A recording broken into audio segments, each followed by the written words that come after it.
네, 오늘 제목은 향유옥합을 깨트린 신앙입니다. 향유옥합을 깨트린 신앙, 부제를 정했는데요. 거룩한 낭비 생활이에요. 꼭 드라마 제목 같기도 하고, 그리고 우리가 예전에 잘 읽었었던 고귀한 시간 낭비라는 책도 있었죠. 그것을 연상하게 되는 것 같습니다. 세상 사람들이 거룩한 성도들의 행동을 볼 때 이해하지 못하는 것들이 참 많습니다. 피 같은 돈을 왜 교회에다 내는가? 돈을 내면서 화장실 청소도 하고 쓰레기통도 비우고 왜 그런가? 받는 것이 아니라 내고 한다. 이상해요. 그리고 그 금쪽 같은 시간을 쪼개서 예배를 하고, 또 코로나 시국 가운데서도 예배를 하고, 또 생판 얼굴도 모르는 일면식도 없는 그런 사람들을 위해서 목숨 걸고 선교를 하기까지 합니다. 그리고 어떤 것에는 죽어도 타협하지 않는 그런 모습을 보인다는 거예요. 이처럼 이해 못할 행동들이 거룩한 성도들에게 나타나는데, 오늘 본문에서도 거룩한 성도의 모습이 나타납니다. 한 여인이 나타나는데요, 하나님께서 그 여인의 행위를 통해서 무엇을 말씀하시고자 하는지를 살펴보려고 합니다. 그러니까 정말로 중요한 것이 무엇인지를 가르쳐 주시고 계시고, 또 그 중요한 것을 위해서 어떻게 살아야 되는지를 말씀해 주고 있습니다. 정말로 중요한 것이라면 당연히 복음이겠죠. 더 구체적으로는 본문에 입각해서 말씀을 드리면, 예수 그리스도의 십자가 죽으심, 그 죽으심이 우리의 생명보다 더 소중하다라는 것을 말씀하고 있고, 이 엄청난 소중한 복음을 위해서 우리가 마땅히 복음을 위해 살아가며 복음을 준비하는 삶을 살아가야 된다라는 것을 가르쳐주고 있는 것이 오늘 본문이에요. 자, 본문을 통해서 계속 살펴보도록 하겠습니다. 흔히 본문을 향유사건 또는 도유사건, 기름 부음 사건이라고 합니다. 이 향유사건은 본문뿐만이 아니라 마가복음과 요한복음에도 동일하게 나타나고 있어요. 동일한 사건을 나타내고 있습니다. 그리고 누가복음에도 굉장히 비슷한 사건이 나오는데 사실상 다른 사건이에요. 내용은 거의 비슷한데 다른 시기에 다른 장소에서 행해졌었던 사건입니다. 그러니까 성경에 기록된 대로라고 하면 기름 부음 사건이 두 차례 있었던 거예요. 이렇게 기름 부음 사건이 사복음서에 다 기록되어 있는 것은 그만큼 중요한 것이겠죠. 그리고 이 향유 사건은 예수님께서 예루살렘 입성하시기 하루 전에 있었던 일, 6월절 엿새 전에 베다니에서 안식일을 보내시면서 있었던 일을 기록하고 있습니다. 그러니까 마태는 6월절 이틀 전에 예수님이 6월절에 십자가에 달리실 것을 말씀하신 내용을 기록하고 있다가, 우리가 지난 시간에 살펴봤죠. 자신이 십자가에 이제 곧 죽게 될 것이다라는 것을 기록하고 있다가 그 전의 사건을 삽입해서 기록하고 있다는 거예요. 왜 그럴까요? 예수님의 죽으심, 예수님의 십자가 대속이 임박한 시점에서 이 장례를 준비하는 이 향유를 붓는 사건이 얼마나 중요한지를 계시하고 있는 거예요. 그러므로 우리도 이 향유 사건을 마땅히 잘 알아야 되겠죠. 자, 6절부터 보겠습니다. 예수께서 베다니 나병 환자 시몬의 집에 계실 때에라고 해요. 베다니는 예루살렘 동쪽으로 3km 지점에 있습니다. 여러분들께서 이스라엘 지도를 열심히 보셔야 돼요. 성경의 지명 이야기가 너무 많이 나오잖아요. 그래서 대략적으로라도 좀 아셔야 됩니다. 팔레스타인 땅의 남쪽에 예루살렘이 있는데, 그 남쪽에서 살짝 오른쪽에 붙어 있는 것이 베단이라고는 조그만 마을이에요. 감람산 자락에 위치하고 있는 마을이었습니다. 이 베단이라는 이름은 베이트 아니아인데요. 베이트 아니아, 가난한 자의 집이라는 의미예요. 이곳에는 죽었다가 예수님께서 살리신 나사로가 살고 있었고, 나사로와 그의 두 여동생 마르다와 마리아가 함께 살고 있었던 마을이었습니다. 그런데 본문에서는 시몬의 집이라고 하죠. 그러니까 시몬의 집도 베다니에 있었던 거예요. 이러한 점을 봐서 전에 내려오는 말로는 이 시몬이라는 사람이 나사로의 아버지가 아닌가, 또는 마르다의 남편이 아닌가라는 그런 얘기도 있습니다. 그리고 이 시몬은 전에 나병에 걸렸었던 사람이었어요. 그런데 예수님께서 고쳐주셨습니다. 그러니까 예수님이 얼마나 소중한 분이고 고마운 분이겠습니까? 그래서 이 예수님을 극진히 대접하면서 잔치를 연 것이 오늘 본문의 모습인 거예요. 그러니까 이 장소는 베다니로서 전에 죽었다가 살아난 나사로 사건을 떠올리게 함으로써 우리에게 무엇을 가르쳐 주시느냐? 부활을 얘기를 해요. 부활. 그러면 이 부활이 어떻게 가능하냐? 바로 예수님의 죽으심으로 가능하게 된다라는 것을 얘기를 하는 거예요. 죄로 인해서 죽을 수밖에 없었던 우리 인생이 어떻게 부활해서 하나님과 영원토록 살 수 있게 되느냐? 그 근원이 뭐냐? 예수님의 십자가에 있다라는 것을 나타내는 것이고, 또 나병 환자 시몬의 집이잖아요. 영적 나병이 걸린 우리들, 죄로 인해서 하나님께 가까이 갈 수 없는 영적 나병이 걸린 우리들이 어떻게 하나님과 함께 식사를 할 수 있게 되었는가? 바로 예수 그리스도 십자가 대속 때문이었다라는 것을 가르쳐 보이고 있는 것입니다. 자, 7절을 보시면 한 여자가 매우 귀한 향유 한 옥합을 가지고 나와서 식사하시는 예수의 머리에 부으니라고 해요. 한 여자가 등장을 하는데 요한복음에서는 이 여자를 가리켜서 마리아다라고 얘기를 해요. 마리아. 그러니까 추정을 해보면 베다니에 살고 있는 마리아이기 때문에 나사로의 동생이다라고 할 수가 있겠죠. 마리아가 매우 귀한 향유 한 옥합을 가지고 나와서 식사하시는 예수님의 머리에 부었습니다. 마태는 그 향유를 매우 귀한 것이라고만 표현하고 있는데 요한복음에서 또는 마가복음에서는 순전한 나드라고 해요. 그러니까 나드 향이 있는 기름이라는 거예요. 나드 기름. 이 나드는 매우 귀중하고 값비싸서 주로 왕과 같은 고귀한 신분에게 바쳐지는 선물이었습니다.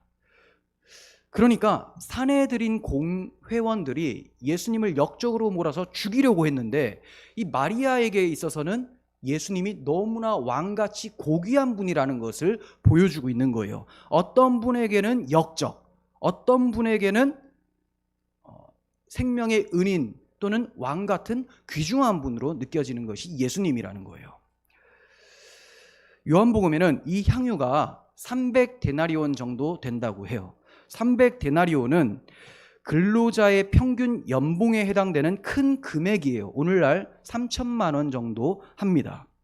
당시 여인들이 경제생활 하기가 참 어려웠잖아요. 돈 모으기도 어려웠습니다. 그런데 이 마리아가 3천만 원을 육박하는 향유 한 옥합을 가지고 있었다는 것은 엄청나게 소중한 재산인 거예요. 전 재산이라고도 할 수가 있는 것이죠. 근데 이것을 깨트려서 예수님의 머리에 붓고 있습니다. 조금 붓는 것이 아니라 다 부어버려요. 요한은 계산에 밝고 재물 욕심이 많은 유다를 강조하기 위해서 구체적인 액수를 밝히고 있는데 마태는 단지 귀한, 매우 귀한 향유라고 얘기를 하고 있죠. 자, 우리가 이러한 표현을 통해서 매우 귀한 향유를 부은 마리아의 신앙도 매우 귀하다는 것을 알 수가 있습니다. 매우 귀한 향유보다 더 귀한 마리아의 신앙이라는 거예요. 이 행위는 주님께서 보시기에 너무 기뻐하시는 행위였습니다. 그래서 10절에서는 그가 내게 좋은 일을 했다, 이렇게 주님이 평가하고 계십니다. 좋은 일, 칼로스라는 단어인데 주님이 기뻐하시고 주님께서 보시기에 선한 일을 했다는 거예요. 창조기사 때도 보시기에 좋았더라라는 표현이 있죠. 이와 같이 하나님께서 기뻐 받으시는 행위였다는 겁니다. 그러니까 일종의 예배 행위였어요. 주님을 위한 잔치에서 진정 주님을 위한 행위를 한 것입니다. 요한복음에서는 이 잔치를 주를 위한 잔치, 예수를 위하여 잔치할세라고 했는데 예수를 위해서 잔치하는 시간에 아무도 주를 위해서 잔치하지 않고 마리아만이 정말로 주를 위한 잔치를 벌이고 있었던 것입니다. 그러면 향유를 부었었던 그 사건, 향유 부음의 의미는 도대체 무엇일까요? 12절을 보면 예수님께서 자세하게, 명료하게 말씀해 주세요. 이 여자가 내 몸에 이 향유를 부은 것은 내 장례를 위함이다. 장례를 위함이다 라고 말씀하시죠. 유대인들의 전통적 관례에 의하면 장례 절차 가운데에 기름 부음 의식이 있었습니다. 그 이유는 유대인들의 장례는 이 시신을 배로 싸서 큰 동굴에 넣습니다. 그리고 1년 정도를 지나요. 그러면 시신의 쌀이 다 썩어서 내려지게 되고 뼈만 남게 되죠. 그럼 그 후에 뼈를 수습해서 옆에 있는 구덩이에 넣게 돼요. 이때 시신이 썩어서 악취날 것을 대비해서 미리 시신에 향이 짙은 기름을 발라두는 거예요. 자, 그래서 이 기름 부음은 장례 절차를 위해서 있다라는 것을 우리는 살펴봤고, 첫 번째요. 6가지가 있습니다. 두 번째는 잔치의 식사 도중에 매우 귀중한 손님에게 부어줌으로써 그를 영화롭게 하는 의미가 있습니다. 그리고 세 번째는 거룩한 장소를 기념하는 의미에서 기름을 부어요. 야곱이 베델에서 돌베개 베고 일어났는데 그 돌 기둥을 삼아서 기름을 다 부어요. 이곳은 하나님의 집이다라고 했죠. 거룩한 장소를 구별하기 위해서 이렇게 기름을 붓는 거예요. 그리고 제사장들의 성별을 위해서 제사장 위임식 때 머리에 기름을 붓습니다. 또 누구의 머리에 기름 붓죠? 왕의 머리에도 붓고 또 선지자의 머리 위에도 부어서 왕과 제사장과 선지자 직분, 이건 예수 그리스도께서 행하실 직분이죠. 이걸 예표적으로 구약의 인물들이 감당을 했었는데 이 일을 감당하는 사람들에게 기름을 부어서 성별케 하였습니다. 자, 이렇게 6가지의 관례가 있는데 본문에서 마리아가 기름 부은 것은 예수님의 장례를 위함이었죠. 주님께서는 자신의 죽음을 여러 번 말씀하셨어요. 마리아는 이 말씀을 마음에 두고 그 의미를 깨닫고 주의 죽으심을 미리 준비했다가 향유를 준비했다가 그날이 되어서 부었던 겁니다. 그런데 장례를 위해서 기름 부은 마리아의 이 행위는 앞에서 언급한 5가지의 의미를 모두 포함하고 있습니다. 즉 주님은 마리아에게 가장 귀한 손님으로 영광받아 마땅한 분이셨다라는 신앙 고백이고, 마리아는 주님이 바로 왕과 제사장과 선지자이심을 고백하는 것이었고, 이 3가지 직분을 주님께서 장례를 통하여서 십자가 죽으심을 통하여서 성취하신다라는 것을 고백했었던 겁니다.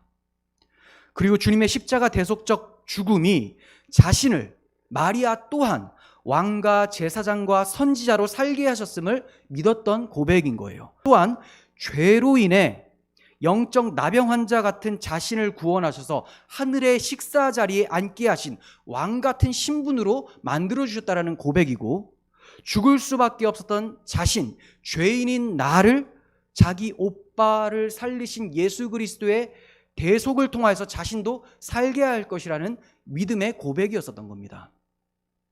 그러니까 너무나 소중한 고백을 이 기름 부음을 통해서 하고 있는 거예요. 그러니까 우리는 이러한 고백이 있는 자리를 뭐라고 하느냐? 예배의 자리라고 하죠. 여러분들도 지금 예배를 드릴 때도 이 의미를 생각하면서 예배를 드리지 않습니까? 이것을 알지 못하고 예배를 한다면 예배를 드리는 것이 아니라 그냥 참관을 하는 것뿐이죠. 그래서 우리가 더욱더 예수 그리스도의 십자가 복음의 의미를 잘 배우고 가슴에 새기고 이것을 의지해서 하나님께 나아가야 되는 거예요. 그러므로 예수님의 십자가 대속적 죽음이 무엇을 우리에게 가져다 주었는가, 어떠한 의미를 가지고 있는가를 좀 자세히 살펴보려고 해요. 히브리서 2장 14절에서 17절을 보시면, 자녀들은 혈과 육에 속하였음에 그도 또한 같은 모양으로 혈과 육을 함께 지니심은 그는 예수님이에요. 우리가 혈과 육, 인간이지 않습니까? 그래서 예수님이 인간으로 오셨다는 겁니다. 왜냐하면 하나님은 영이시기 때문에 죽으실 수가 없어요. 근데 죄로 인해서 마땅히 죽어야 될 나를 대신해서 죽으시기 위해서는 반드시 우리와 똑같은 인간의 몸으로 오셔야 된다는 거예요. 그래서 지니심은 죽음을 통하여 죽음의 세력을 잡은 자 마귀를 멸하시며 죽으러 오셨다는 거죠. 근데 죽으러 오셨는데 그 죽음이 무엇을 가능하게 하시냐? 마귀를 멸해버린다는 거예요. 또 죽기를 무서워함으로 한평생 매어 종살이하는 모든 자들을 놓아주려 하심이니라고 합니다. 그러니까 그리스도인들은 예수님의 죽으심으로 인해서 무엇으로부터 구원받았는가를 2가지로 말씀하고 있습니다. 첫 번째, 죽음의 세력을 잡은 자 마귀를 멸하셨습니다. 마귀로부터 구원을 받은 거예요. 마귀로부터 해방이 된 겁니다. 두 번째는 죽음의 공포로부터 해방이 된 거예요. 그래서 그리스도인들은 죽음을 두려워하지 않습니다. 이제 앞으로 우리가 지옥을 두려워하거나 아니면 이제 이 인생이 끝나는 것이다 라고 생각하지 않습니다. 영원한 하나님 나라에서 영생할 것을 바라보면서 담대히 죽음을 맞이할 수 있게 된다는 거예요. 그래서 사도 바울은 사망아 너의 승리가 어디 있느냐, 너의 쏘는 것이 어디 있느냐라고 하면서 담대히 선포할 수 있었던 겁니다. 자, 계속 보시면 16절, 이는 확실히 천사들을 붙들어 주려 하심이 아니요 오직 아브라함의 자손을 붙들어 주려 하심이라. 자, 천사를 붙들어 주려고 죽으신 것이 아니라 아브라함의 자손을 구원해 주시기 위해서 죽으셨다. 아브라함은 언약을 믿었던 사람이죠.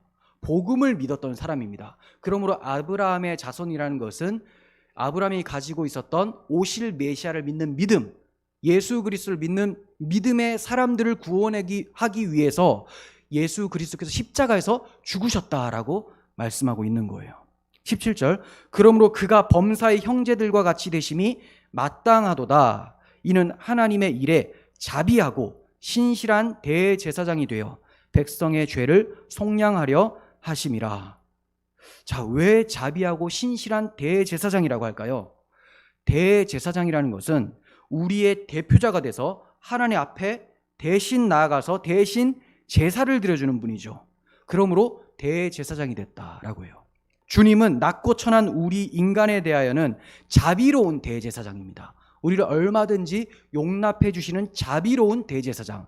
그렇지만 하나님 앞에서는 늘 신실하신 대제사장이 되어주셨던 거예요. 그래서 자비롭고 신실하신 대제사장이 되어주셔서 우리를 하나님께로 나아갈 수 있게 해주셨다. 마귀를 멸하시고 죽음의 공포로부터 해방될 수 있도록 하셨다. 이게 십자가 죽으심의 의미라는 겁니다. 좀 더 살펴보겠습니다. 골로새서 2장 12절부터 너희가 세례로 그리스도와 함께 장사되고, 자, 세례로 그리스도와 함께 장사됐다라는 것은 이 물세례를 얘기하는 게 아니에요. 예수 그리스도 십자가 대속을 믿어서 그분과 연합되어 그분의 영이 나에게 있고 내가 그분에게 속하여서 한 몸을 이루었다는 겁니다. 그분이 머리, 내가 몸이 되어서 연합이 되었다. 그래서 그분 안에 거하게 됐다라는 것을 세례라고 합니다.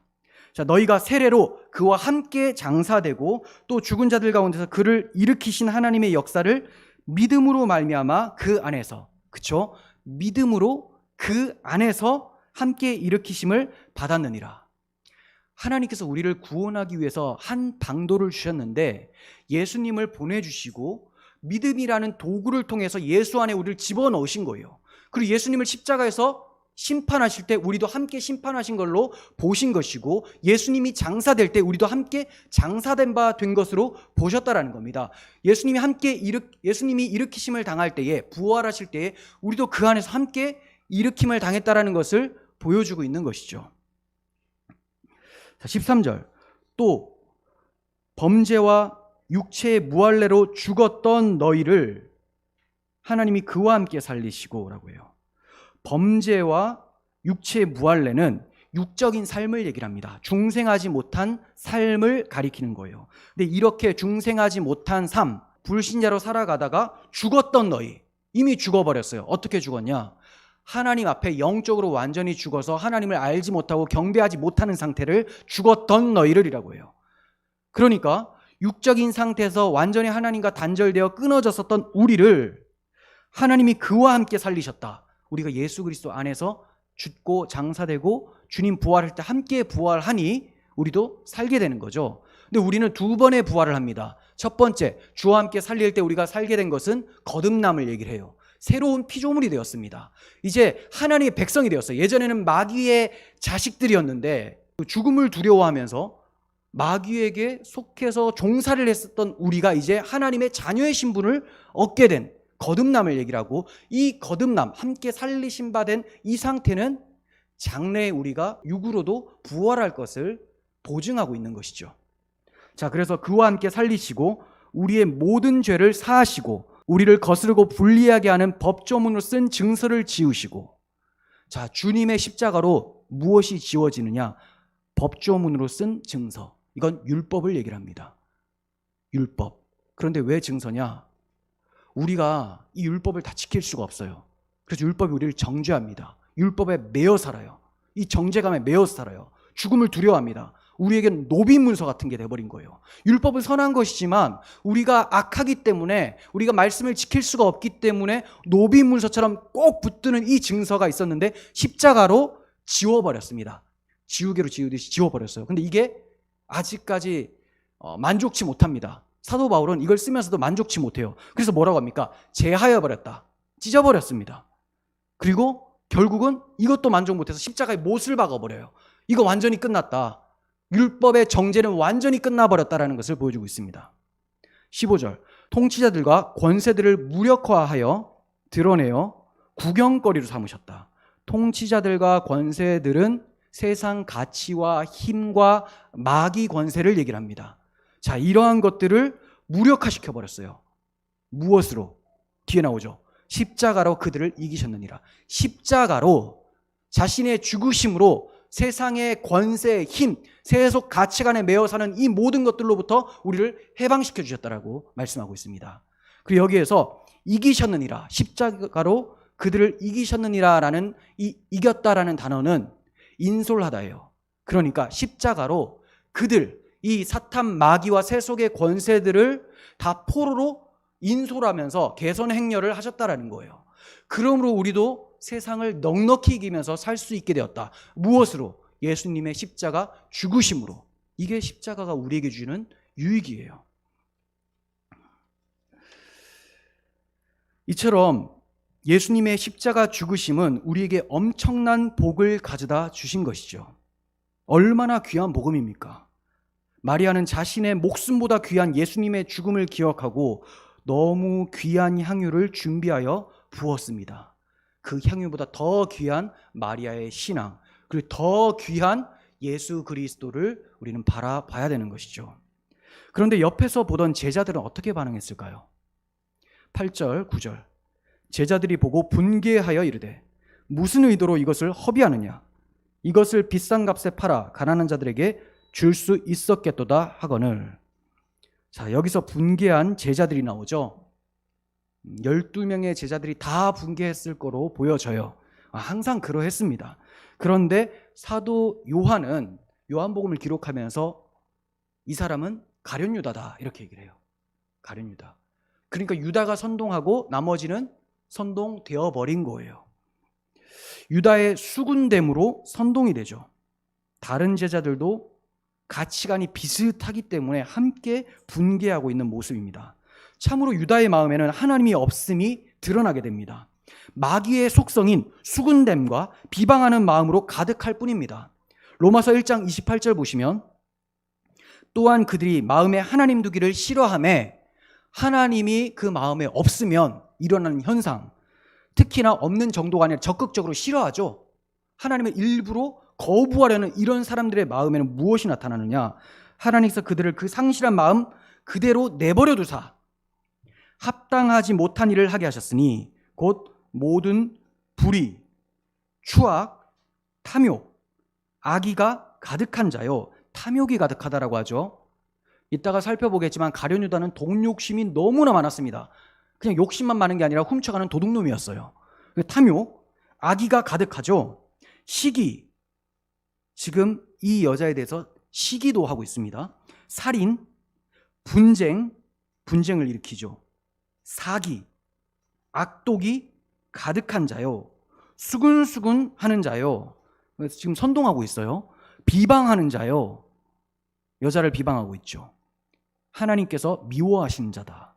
능욕하는 자요. 교만한 자요. 자기는 늘 선하고 자기는 잘하고 있다고 생각하는 사람들.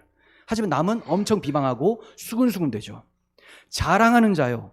악을 도모하는 자요. 부모를 거역하는 자요. 여러분, 이 말씀을 들으면서 이거 왜 가룟 유다 얘기가 아니라 나같이라고 하면 안 돼요. 여러분, 하나님을 마음에 두기 싫어하는 사람들은 그 상실한 마음 그대로 하나님이 이대로 내버려 두시면 이러한 모습이 튀어나오게 된다는 거예요. 그런데 유다만 악인이 아닙니다. 왜 마태복음에서 마태가 제자들이 분개했다라고 할까요? 유다가 주동자긴 하지만 그 마음의 악함이 다들 똑같았다라는 거예요. 제자들인데도 불구하고 그러했다는 겁니다.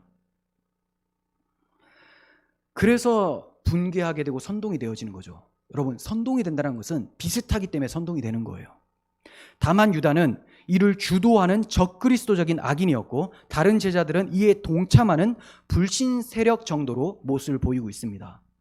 실로 하나님의 은혜가 아니면 모든 인간은 주를 위한 일을 거스르면서 살아갈 뿐입니다. 주를 위해 살아가는 사람들을 박해하게 된다는 거예요. 유다의 교활함은 죄로 인해 부패한 우리의 옛사람의 모습을 폭로하고 있는 겁니다. 그래서 유다를 통해서 우리를 볼 수 있어야 돼요. 내가 하나님의 은혜가 아니면 저러한 모습이 발생되는 사람이다. 제자들이 분을 낸 것은 이번이 처음은 아니에요. 딸이 귀신이 들려서 너무 괴로워해서 딸을 고쳐달라고 그렇게 소리 질렀었던 가나안 여인을 비방했었던 것도 제자들의 모습이었습니다. 그리고 어린아이를 주님께 데리고 온 사람들에게 화를 낸 것도 제자들이었고, 야고보와 요한의 어머니가 두 아들을 좌우편에 앉게 해달라고 제안을 했을 때도 화를 냈었던 것이 제자들이었어요. 이것은 자신들의 생각에 맞지 않는 것에 분을 내는 자기중심적이고 성급하고 교만한 모습을 드러내고 있는 것입니다. 실로 타락한 인간의 본성은 하나님의 거룩한 계획과 경륜을 받아들이지 않는 저항성을 가지고 있습니다. 하나님이 하시는 일을 달가워하지 않고 거부하려는 저항성이 그들 가운데 있는 거예요. 제자들은 자신들이 원하는 메시아 왕국을 세우기를 원했어요. 그래서 예수님도 자신들이 원하고 기다렸었던 메시아로 인식을 하고 있었어요. 예수님은 분명히 내가 십자가에 매어 달릴 것이다, 내가 고난받고 6월절에 양과 같이 죽을 것이다 라고 4차례나 말씀하셨음에도 불구하고 제자들은 그것을 마음에 두지 않았습니다. 죽으실 수도 있겠구나, 그런데 메시아라면 그러면 안 되는데? 라고 생각하고 있었습니다. 그들의 머리에는 다윗과 같이 군사적, 경제적, 정치적 메시아를 원하고 있었어요. 그러니까 예수님께서 예루살렘으로 올라가는 그 길이 어떠한 길이냐? 왕으로 등극하는 길이다. 정치적, 군사적, 경제적 왕으로 등극하는 길인데 우리도 저분을 따라가면 한 자리 하겠구나, 이런 생각만 하고 있으니 십자가 죽음을 묵상할 시간이 없는 거예요. 하지만 마리아는 달랐어요. 이 여인은 달랐습니다. 왜 여인이라고 할까요? 제자들 다 남자인데 이름도 없고 빛도 없는 것처럼 보여지는 이 여인, 요한은 마리아라고 했지만 마태는 그냥 여인이라고 합니다. 유대인들이 보는 관점에서 쓴 책이 마태복음이에요. 그러니까 한 여인이 나머지 남자들 다 부끄럽게 만들면서 너희들 제자라는 이름 달고 남자라고, 유대 남자라고 하지만 결국 다 그리스도를 알지 못하고 십자가를 거부하는 사람들 아니냐. 근데 이 여인, 이름 없는 사람이 이렇게 예수님의 장례를 준비하고 있다, 십자가를 묵상하고 그분을 준비하고 있다라고 보여주고 있는 것입니다. 여러분, 우리는 어떻습니까? 누구의 모습을 하고 있습니까? 예수님께서 하시는 일, 하나님께서 이루어 내시는 이 일에 내 뜻과 맞지 않아서 분개하는 제자들의 모습을 보이고 있지 않습니까? 그러면 안 되죠. 한 여인과 같이 주의 죽으심을 기념하면서 주 안에서 나도 죽고 주님 살 때 나도 살고 주님께서 원하시는 그 나라에 들어가서 주의 통치만을 받으면서 살아가는 주의 백성이고 싶다, 이러한 고백으로 살아가야 되는 것이 성도의 모습입니다. 복음을 깨닫지 못한 채 교회에 앉아있는 사람들의 모습은 제자들의 모습으로 나타나고 있는 거예요. 제자들은 무슨 의도로 이것을 허비하느냐라고 책망을 했죠. 허비하다라고 번역된 이 헬라어 아폴레이아는 어떤 생산적인 결과조차 기대할 수 없는 완전한 낭비를 얘기를 해요. 완전한 낭비. 값진 것을 아무 쓸모없이 모두 소모해버린 어리석은 행위, 이걸 허비, 이렇게 얘기해요. 허비하다. 결국 제자들이 오직 돈에만 관심이 있었다는 것을 보게 되죠. 야, 저거 얼마나 비싼 건데 저걸 팔아서 가난한 사람들에게 나누어 주면 좋았을 텐데. 자, 가난한 사람들에게 나누어 주는 것은 일단 두 번째 문제고, 첫 번째, 너무 비싼 건데 예수님이라는 가치, 예수님의 십자가 복음의 가치 앞에서 세상 사람들이 자기들끼리 약속해 놓은 세상 가치를 대입하고 있는 거죠. 하나님과 재물을 겸하여 섬길 수 없는 상황에서 제자들은 재물만 보고 있는 거예요. 그리고 이 한 여인은 하나님만 바라보고 있는 거죠. 하나님의 은혜만을 바라보고 있습니다. 제자들에게는 향유, 즉 3천만 원이 가장 귀하다고 생각이 되지만 마리아에게는 아니었습니다. 그녀에게는 가장 중요한 것은 예수님의 십자가 대속이었어요. 믿음의 선배들은 다 이와 같은 신앙을 가지고 있었습니다. 사도 바울도 말하기를 예수 그리스도와 그의 십자가에 못 박히신 것 외에는 아무것도 알지 않기를 작정하였다라고 얘기를 합니다. 왜 그것만 알게 되느냐? 내가 왜 그것만 알기를 작정하느냐? 그게 가장 고귀하니까. 예수 그리스도를 아는 지식이 가장 고상하니까. 내가 가지고 있었던 학벌, 신분, 재산, 이 모든 것들은 배설물로 버려버렸다라고 해요. 배설물로 버렸다. 예수님의 가치에 비하면 배설물이라는 거예요. 이걸 아는 것이 한 여인이고요. 모르는 자들이 제자들이에요. 우리 삶의 가장 중요한 것이 무엇입니까? 무엇을 위해 여러분의 삶을 헌신하겠습니까? 삶을 헌신한다는 것은 엄청난 낭비처럼 보입니다. 왜냐하면 나의 삶보다 더 중요한 것이 없어 보이기 때문에 그래요. 그러나 삶보다 더 소중한 것, 더욱이 삶을 소중하게 만드는 것이 있다면 그것에 다 삶을 내어놓는 것은 결코 낭비가 아닙니다. 삶이 진정한 의미를 갖게 하는 것이 있다면 내 삶을 다 드린다고 해도 그것은 낭비가 아니라는 거예요. 그것이 무엇입니까? 우리 생명의 주관자 되시는 예수 그리스도, 그분의 희생을 통하여 죄로 인해 잃어버린 우리의 생명을 다시 얻게 할 복음이 가장 중요한 것이죠. 이 복음을 위하여 우리의 삶을 드리는 것, 이것은 허비가 아닙니다. 이렇게 표현할 수 있어요. 거룩한 낭비, 거룩한 낭비. 마르바던의 책에서 책 제목대로 고귀한 시간 낭비처럼, 예배가 고귀한 시간 낭비 아닙니까? 세상 사람들은 저 왜 저런 짓을 하나? 너무 아깝다. 하지만 기독교인들은 이 예배가 나의 목숨보다 더 중요하다. 목숨을 잃더라도 영생을 얻게 하는 것이 바로 예배고 복음이기 때문에 내가 하나님 앞에 나아간다. 이렇게 고백하게 되잖아요. 그래서 거룩한 낭비라고 할 수 있어요. 에콰도르의 아우라니 부족에게 복음을 전하다가 그들의 창에 맞아 순교한 짐 엘리엇 선교사님이 있었습니다. 그 선교사님의 일기장에 이렇게 써 있습니다. 영원한 것을 얻고자 영원할 수 없는 것을 버리는 자는 결코 어리석은 자가 아니다.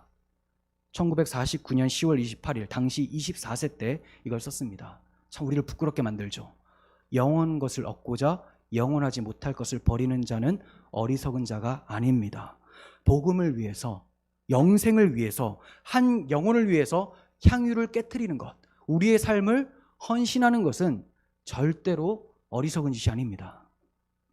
바울도 이와 같은 고백을 했죠. 빌립보서 3장 8절부터 보시면 또한 모든 것을 해로 여김은 내 주 그리스도 예수를 아는 지식이 가장 고상하기 때문이라.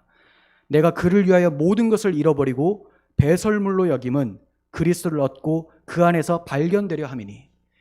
내가 세상 사람들이 자랑하고 칭찬하는 이 모든 것들을 버리는 이유는 그것 다 버리고 나서 그리스도를 얻게 되니까, 그리스도 안에 있는 나를 발견하게 되니까 나는 이것을 기꺼이 버리겠다. 그리스도 앞에 이거 배설물, 똥과 같은 건데 내가 지고 있으면 뭐하냐. 다 버린다는 거예요. 기꺼이. 아까워한 것이 아닙니다. 어떡하지? 고민하다가 버리는 게 아니에요. 마리아가 향유를 깨트리면서 벌벌 떨면서 깨트린 게 아닙니다. 이거 주 앞에서 아무것도 아닙니다. 주 앞에 나의 삶은 나의 전 재산과 같은, 나의 모든 헌신과 같은 이것은 아무것도 아니에요. 우리의 평생을 주께 헌신해도 어떻게 다 갚을 수 있겠습니까? 다 헌신하고 나서도 주님 나 잘했죠, 나에게 상 주세요 할 것이 아니라 주님 무익한 종이오니 또다시 주께 충성할 것을 얘기해 주세요라고 고백할 수밖에 없다는 겁니다. 마리아의 깨어진 향유 옥합은 결코 헛된 낭비가 아니었어요. 거룩한 낭비, 주님이 기뻐 받으시는 예배였습니다. 그러나 제자들은 말합니다. 비싼 값에 팔아 가난한 사람들에게 줄 수 있었겠도다. 제자들도 동일한 생각을 하고 있었겠지만 이렇게 말한 장본인은 가룟 유다였습니다. 이것이 소위 말하는 사회의 정의를 외치는 자들의 주장과 같습니다. 그래서 해방신학, 민중신학을 지향하는 한신대학은 가룟 유다 신학이라고 제가 말씀을 드렸던 거예요. 가룟 유다가 원하는 것과 너무 비슷해요. 이거 가난한 사람 나누어 줘서 우리가 사회 평화에 이바지하자, 유토피아를 건설해 보자. 이게 해방신학, 민중신학, 가난한 자 없게 하자.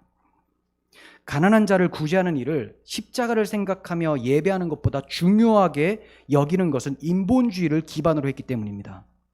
그리고 이러한 구제 행위를 통해서 자신의 의를 세우려는 데 사용하는 것입니다. 더욱이 이러한 자들은 말로만 외칠 뿐 실상은 자신들이 더욱 돈 욕심이 많고 돈이 전부라는 사고를 가지고 돈을 빼돌리는데 앞장서는 경우가 많아요. 사회의 정의 외치고 평등 외치는 사람이 횡령하고 나쁜 짓 하는 것을 더 많이 발견하게 되죠. 가룟 유다가 그러했어요. 요한복음 12장 4절에서 6절 뭐라고 하는지 봅니다. 제자 중 하나로서 예수를 잡아줄 가룟 유다가 말하되 이 향유를 어찌하여 300데나리온에 팔아 가난한 자들에게 주지 아니하였느냐 하니 이렇게 말함은 가난한 자들을 생각함이 아니요 그는 도둑이라 돈꾀를 맞고 거기 넣는 것을 훔쳐 가밀어라. 자, 말은 가난한 자를 위한다고 했지만 결국은 돈꾀에 들어가면 저 향유 팔아서 3천만 원이 돈꾀에 들어가면 그거 자기 거지 않습니까? 그러니까 마리아가 깨트린 저 3천만 원, 내 돈 3천만 원 이런 거예요. 얼마나 악합니까? 차라리 나 돈 너무 좋아해, 나 저것도 갖고 싶어 라고 하면 정직하면서 나쁜 놈인데 이거는 속이면서 나쁜 놈이에요. 속이면서 나쁜 놈. 그러니까 마리아의 향유가 깨어진 것이 자신의 돈 저금통 깨어진 것처럼 보였다라는 거예요. 말로만 가난한 사람들을 위하고 정작은 도둑놈이었습니다. 국민을 위한다면서 토지 공유화하자라고 주장하고 퍼주기 복지로 무분별적으로 복지 정책을 추구하는 정치인들이 최근에 땅 투기 의혹으로 논란이 되죠. 비슷합니다. 사회 정의 추구하자, 우리 평등 실현하자 이런 사람들이 뒤에 돈 다 가지고 있어요. 그 좋은 돈 우리 나눠 갖자라고 하는데 그 좋은 돈을 보니 내 호주머니로 들어가고 싶은 거예요. 국민들한테는 토지 공유화를 얘기하면서 자신들은 토지를 산다. 이게 타락한 인간의 모습입니다. 그러므로 인간의 노력으로는 유토피아 건설 안 되는 거예요. 주 예수의 영이 와야지 자발적으로 나누어지게 되는 겁니다. 그러니까 이것을 할 수 있는 것은 국가가 아니라 교회예요.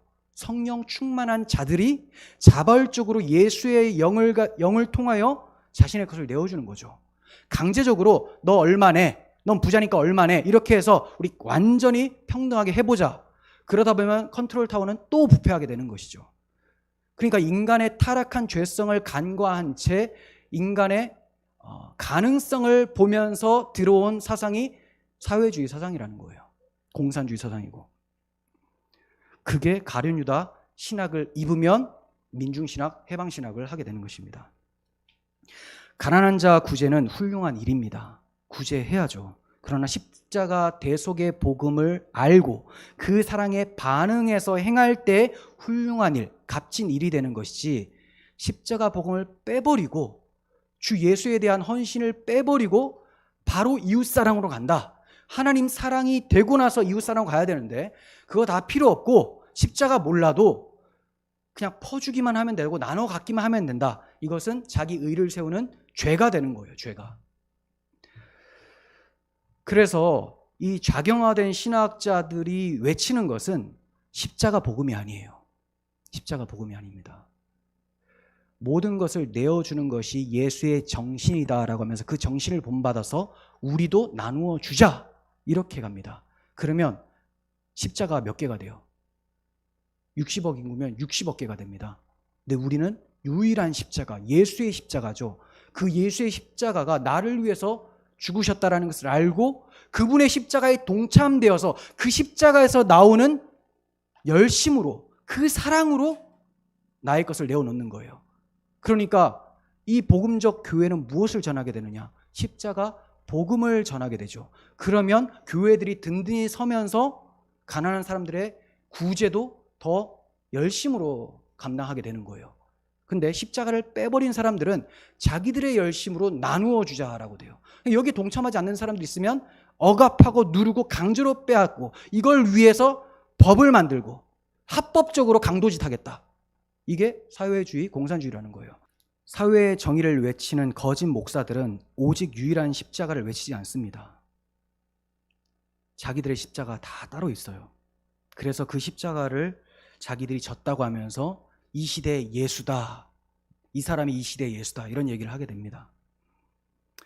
그러니까 마귀 집단이죠. 마귀 집단, 예수 흉내내는 것이죠. 예수를 본받는 것이 아니라 예수 안에 들어가서 예수의 삶이 우리 가운데 나타나야 되는데 예수 안에 들어갈 생각은 하지 않고 예수 밖에서 예수처럼 행하려고 하는 거. 마귀도 자신을 광명의 천사로 위장하잖아요. 그 모습을 우리는 보게 되는 거예요. 어떤 자들이 하나님이 기뻐하시는 자입니까? 십자가 대속의 의미를 아는 사람, 주님의 보혈의 가치를 아는 사람, 마리아는 예수님의 죽음의 값을 알았기 때문에 값비싼 향유도 아낌없이 드리는 일종의 예배를 드릴 수가 있었던 거예요. 생명을 속량하는 값이 너무 엄청나서 영원히 마련하지 못할 것을 그녀는 알았던 것입니다. 반면 가난한 자 운운하는 가룟 유다는 주님의 죽으심이 어떤 의미인지를 모르기 때문에 자신의 최고의 것으로 장례를 준비하는 것이 아니라 돈 몇 푼에 주님을 죽음에 넘겨주게 되죠. 그게 오늘 보면 바로 이어서 나오는 거예요. 마리아와 유다의 대조적인 행위를 한번 보겠습니다. 마태복음 26장 14절. 그때 12 중에 하나인 가룟 유다라 하는 자가 대제사장들에게 가서 말하되 내가 예수를 너희에게 넘겨주리니 얼마를 주려느냐 하니, 바꾼다는 거죠. 뭐하고? 돈하고. 그들이 은 30을 달아주거늘. 이거 완전 애계입니다. 애계. 왜냐? 은 30은 성인 남자 노예 팔 때 사용되어지는 가격이에요. 그러니까 예수님을 노예처럼 팔아버리죠. 은 30에 예수님을 팔아넘겨요. 그가 그때부터 예수를 넘겨줄 기회를 찾더라. 내가 돈은 받았으니 언제 저 예수를 넘겨줄까? 저 예수가 죽는다고 하니 내가 생각하는 어떤 열심당원처럼 혁명을 꿈꾸지 않고 이 세상을 뒤집어 엎고 로마의 압제로부터 우리를 벗어나게 하는 메시아가 아니라면 언제든지 팔아버리겠다. 난 은 30이 더 좋다라는 거죠. 이러한 유다의 망령된 일은 히브리서 기자의 권면을 생각하게 합니다. 히브리서 12장 16절. 음행하는 자와 혹 한 그릇 음식을 위하여 장자의 명분을 판 에서와 같이 망령된 자가 없도록 살피라. 너희가 아는 바와 같이 그가 그 후에 축복을 이어받으려고 눈물을 흘리며 구하되 버림바가 되어 회개할 기회를 얻지 못하였느니라. 음행하는 자, 한 그릇 음식을 위하여 팥죽을 위하여 장자의 명분을 팔아버렸죠. 장자의 명분은 메시아 언약을 담고 있는 내용이에요. 한마디로 오실 메시아를 팔아버린 겁니다. 무엇에? 팥죽 한 그릇에. 음행이나 팥죽이나 다 육신에 속한 거죠. 자신의 육신의 정욕을 만족시키기 위해서 가차없이 예수를 팔아버리는 것. 결국 후에 축복을 이어받으려고 눈물을 흘리면서 구했지만 회개할 기회를 얻지 못했습니다. 유다는 자신의 일을 후회했습니다. 나중에 후회를 해요. 그래서 은 30을 도로 갖다 줘요. 그런데 어떻게 했습니까? 회개는 안 했어요.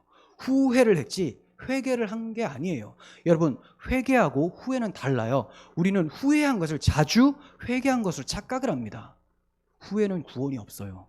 회개가 구원이 있습니다. 가룟 유다는 후회는 했지만 회개하지 않았던 것을 우리 어떻게 알 수 있느냐? 그가 회개를 했다면, 예수 그리스도의 용서하심을 믿고 있었다면 그분 앞에 나아가서 철저하게 자신의 죄를 자백하고 용서를 구했을 거예요. 하지만 그는 스스로 목매달아 죽어버렸습니다. 마태복음 27장 5절 보시면 유다가 은을 성소에 던져놓고 물러가서 스스로 목매어 죽은지라. 사도행전 1장 18절. 이 사람이 불의의 삭스로 밭을 사고, 이것도 토지 몰래 빼돌리는 거랑 똑같죠. 밭을 사고 후에 몸이 곤두박질하여 배가 터져 창자가 다 흘러나온지라. 아니, 목 매달았다는데 왜 또 창자가 튀어나오나? 높은 곳에 매달았는데 떨어져가지고 터져가지고 썩어서 창자가 터져 나왔다. 이렇게 이제 해석을 하시면 되는 거예요. 그러니까 얼마나 비참한 결말입니까? 그 돈으로 밭을 사요. 땅 사놓고, 가난한 사람들이 그렇게 나눠주자고 해놓고 나눠주려고 샀겠습니까? 자기 땅 하려고 샀지. 근데 결국은 이렇게 비참한 결말을 맞게 되죠. 욕심이 잉태하여 죄를 낳고 죄가 장성한 즉 사망을 낳는다는 그 말씀이 가룟 유다에게 정확하게 응했습니다. 죽어도 회개하지 않겠다라는 거예요. 내가 목매달면 목매달지언정 회개는 무슨 회개냐? 나 예수의 대속을 믿지 않는다. 죽어도 주의 죽으심으로 찾아오는 은혜를 구하지 않겠다라는 거예요. 결국 은도 취하지 못하고 밭도 그대로 내버려 두고 목숨도 건지지 못한 채, 영생도 얻지 못한 채 저주받아 죽게 되었습니다. 돈의 노예가 되어서 마귀에게 사로잡힌 자의 결말이 이렇습니다. 10절 예수께서 아시고 그들에게 이르시되 너희가 어찌하여 이 여자를 괴롭게 하느냐 그가 내게 좋은 일을 하였느니라. 가난한 자들은 항상 너희와 함께 있거니와 나는 항상 함께 있지 아니하리라. 어찌하여 이 여자를 괴롭게 하느냐 하시면서 가난한 사람들은 항상 너희와 함께 있다. 하지만 나는 이제 곧 십자가에 죽을 거니까 나를 위해 준비하는 것이 옳은 것이고 가치 있는 것이다. 그러니까 예수님은 가난한 자 돕지 말라 이렇게 말씀하신 게 아니에요. 무엇이 우선인지를 알라. 예수께 경배하고 그분의 십자가에 헌신하는 것이 가장 우선이고 그 이후에 구제라는 것이 있다는 것을 말씀하신 것이죠. 그리고 정말로 성경이 증언하는 대로 가난한 자들은 언제나 땅 위에 존재하게 됩니다. 신명기 15장 11절 보시면 땅에는 언제든지 가난한 자가 그치지 아니하겠으므로 내가 내게 명령하여 이르노니 너는 반드시 내 땅 안에 내 형제 중 곤란한 자와 궁핍한 자에게 내 손을 펼지니라. 언제든지 너희는 반드시 불우한 사람들을 도와라. 항상 그들은 있을 것이니까. 공산주의, 사회주의, 유토피아는 헛된 망상일 뿐이라는 것이 말씀을 통해서도 입증이 됩니다. 하나님께서 우리에게 그리스도의 사랑을 흘려보내는 일을 계속하라고 말씀하고 계시죠. 이는 타락한 세상의 악은 계속될 것이고 이 악의 세상 속에서도 그리스도인들은 계속적으로 세상의 빛과 소금으로 살아야 될 사명이 주어진다는 것을 말씀하고 있는 거예요. 그러나 나는 항상 너희와 함께 있는 것은 아니다라고 말씀하셨습니다. 이것은 예수님께서 유월절 십자가에 못 박혀 죽을 것을 말씀하신 것이죠. 여러 번 말씀하셨지만 제자들은 여전히 주님의 죽으심에 관심이 없어요. 왜냐하면 저들은 예수님의 입성을 자신들의 출세로 보았기 때문입니다. 마리아와 얼마나 대조됩니까? 마리아는 예수님의 죽으심이 자신 때문에 죽으신다는 것을 알고 장례를 준비한 사람이죠. 그러니까 그 십자가의 길에 마리아도 함께 연합되어서 올라간 것이라고 볼 수가 있어요. 하지만 제자들은 상관없죠. 길은 같이 올라갔지만 영적으로는 다른 길을 가고 있었습니다. 이러한 자들 가운데서 하나님의 긍휼하심으로 성령이 강권적으로 내려 그들이 돌이키게 하시고 회개케 하시고 성령의 권능을 받고 복음을 증거하게 하신 하나님의 은혜를 보면 너무나 놀랍습니다. 그냥 당장에 진멸해도 시원찮을 우리들을 하나님께서 주의 손과 발로 사용해 주신다는 것, 주의 입으로 사용해 주신다는 것이 얼마나 복된 소식입니까? 물론 마리아도 자신의 힘으로 알게 된 것이 아닙니다. 주의 은혜가 있었던 거예요. 13절 내가 진실로 너희에게 이르노니 온 천하에 어디서든지 이 복음이 전파되는 곳에서는 이 여자가 행한 일도 말하여 그를 기억하리라 하시니라. 온 천하에 어디서든지 그도 기억될 것이다. 예수님께서는 지금 복음이 전파되는 그곳에 여인의 행위도 기억된다라고 하죠. 그러면 복음과 여인의 행위를 같이 놓고 있으니 여인의 행위가 복음의 의미를 담고 있다는 것은 확실한 것이죠. 그러니까 이 말은 우리가 설교를 할 때 복음을 전하면서 맨날 여러분 향유 옥합 깨트린 그 여인 알죠? 이걸 맨날 얘기하라는 말이 아니라 복음을 전파하면서 십자가 복음의 의미를 무엇인지 정확하게 드러내서 선포하라는 거예요. 여러분 전도하시면서 예수 믿으세요 좋습니다 이걸 말하는 게 아니라 왜 좋은지 무엇이 좋은지 예수님이 죽으신 이유가 무엇인지 알고 그것을 전파하라는 것을 말씀하고 있는 것입니다. 마리아의 신앙을 정리하면 다음과 같아요. 자신의 무익함과 소망 없음을 알고 주님의 죽으심에 주의 복음에 감사하는 신앙입니다. 그리고 가장 귀한 것을 아낌없이 내어드리는 신앙입니다. 이렇게 내어드리는 것, 아낌없이 내어드린다는 것은 동력이 있어야 됩니다. 그 동력이 앞서 말씀드린 거예요. 자기가 아무것도 아닌데 자기를 위해 죽으시고 구원하신 그 복음의 은혜가 너무 감사하기 때문에 가장 귀한 것도 아낌없이 내어드리는 거죠. 시간, 물질, 우리의 인생 전체, 나의 노력, 모든 것이 주님 받으시기 합당하게 아낌없이 내어드리는 신앙이 되어야 되는 거예요. 그리고 마리아와 같이 한 여인과 같이 누가 뭐라고 해도 누가 비방을 해도 십자가 복음을 위해서 헌신하는 삶을 살아야 되는 것입니다. 예수님께서 이 여인의 일이 복음이 증거되는 곳마다 말하여지리라 라고 말씀하신 이유는 예수님의 죽으심의 의미를 알고 전해라. 그리고 마리아는 십자가에서 죽으실 주님을 예배한 것이지만 우리는 다시 오실 주님을 기다리며 예배하는 삶을 살라고 하신 것입니다.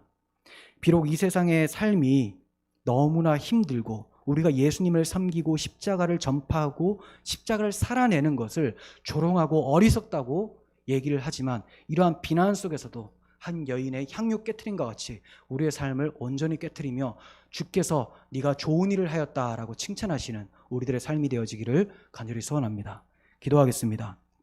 하나님, 가장 귀한 복음 앞에, 가장 귀한 그리스도의 보혈 앞에 우리의 모든 것을 내어놓습니다.